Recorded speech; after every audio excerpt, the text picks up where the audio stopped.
রাত হলে পেটের মধ্যে ইঁদুর লাফালাফি করে।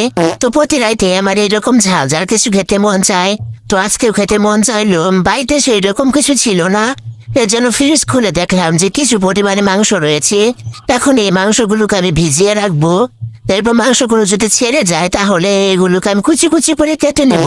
যেহেতু এগুলোকে আমি আর সেদ্ধ করবো না, হাতে বেশি সময় নেই, এগুলোকে আমি সুন্দর করে কেটে নেব এবং সরাসরি তেলে এগুলোকে আমি ভেজে নেব। এর জন্য এগুলোকে একটু ছোট ছোট করে নিচ্ছি যাতে সহজে মাংসটা সিদ্ধ হয়ে যায়।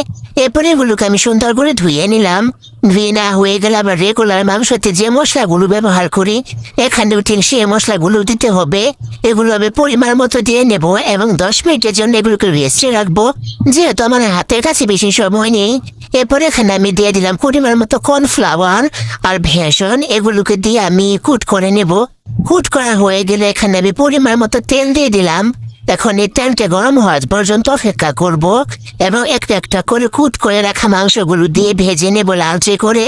এগুলোকে একটু সময় নিয়ে ভাজতে হবে, কারণ মাংসটা সেদ্ধ হতে একটু সময় লাগবে। যেহেতু আগে এটা আমি সেদ্ধ করে নিইনি। এরকম লাল লাল করে ভাজা কমপ্লিট হয়ে গেলে এগুলোকে আমি নামিয়ে নেব। তোমরা দেখে বুঝতে পারছো এগুলো খেতে ঠিক কতটুকু ক্রিস্পি হয়েছে। আর এই মাংসের মধ্যে আমি পরিমাণে ঝাল বাড়িয়ে দিয়েছিলাম যাতে খেতে একটু মজা লাগে। তো রাত করে আবার এরকম ঝাল ঝাল কিছু খেতে মন চাইলে ঝটফটে এরকম করে আমি কিছু একটা বানিয়ে খাই। এগুলো একটু টিসির উপর আমি নামিয়ে নিলাম যাতে অতিরিক্ত তেল থাকে যা সবগুলো নিচে নেমে যায়। এগুলোকে মেয়োনিজ দিয়ে খেতে অনেক মজা লাগতো। যেহেতু আমার হাতের কাছে সময় নেই তাই মেয়োনিজটা আর বানাতে পারিনি।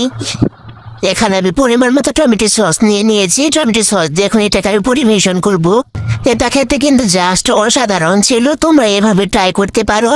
তো আজকের জন্য এই পর্যন্ত। সবাই সুস্থ থাকো, ভালো থাকো, আল্লাহ হাফেজ।